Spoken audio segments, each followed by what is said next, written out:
এই পূর্ণভূমিতে এসে আমি আমার দুটি কথা বলার শুরুতেই শ্রদ্ধার সাথে স্মরণ করছি বহুদলীয় গণতন্ত্রের প্রবক্তা, স্বাধীনতার মহান ঘোষক, বীর মুক্তিযোদ্ধা, বাংলাদেশের প্রথম রাষ্ট্রপতি, আর যার জন্য এই অবৈধ ভোট ডাকাত ভোটচোর সরকার রাজনীতি করতে পারছে আমাদের দেশ বরেণ্য নেতা শহীদ প্রেসিডেন্ট জিয়াউর রহমান।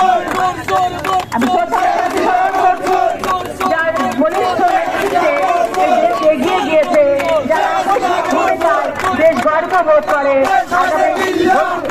তিনবারের সাবেক প্রধানমন্ত্রী দেশনেত্রী বেগম খালেদা জিয়া, যিনি বাংলাদেশের প্রথম নারী প্রধানমন্ত্রী।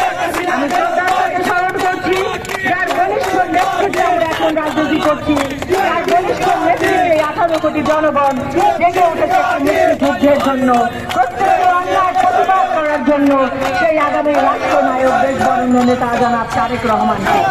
আমি শ্রদ্ধার সাথে স্মরণ করছি এই সিলেটের প্রাণ পুরুষ, যিনি শুধু বাংলাদেশের নয় এই উপমহাদেশের বিশিষ্ট রাজনীতিবিদ, আমাদের সাবেক অর্থমন্ত্রী জনাব সাইফুর রহমানকে শ্রদ্ধার সাথে স্মরণ করছি। প্রিয় ভাই এবং বোনেরা, এই অবৈধ মাফিয়া সরকার, গুম খুনের সরকার, এই সরকার গুম করেছে এই ইলিয়াস আলীকে, যে যুব সমাজ এবং ছাত্র দলের প্রাণ, এই সিলেটের প্রাণ, এই ইলিয়াস আলীকে গুম করেছে এই অবৈধ সরকার।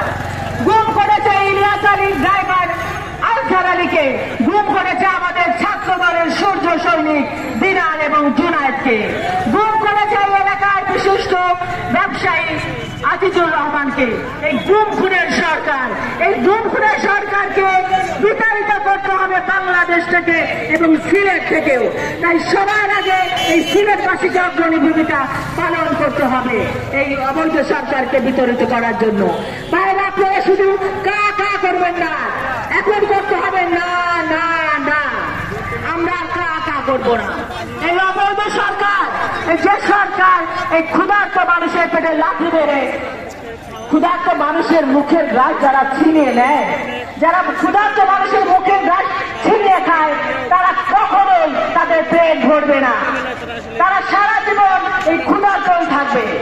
আর যারা বিলিয়ে খায় তারা কখনোই উপোস থাকবে না।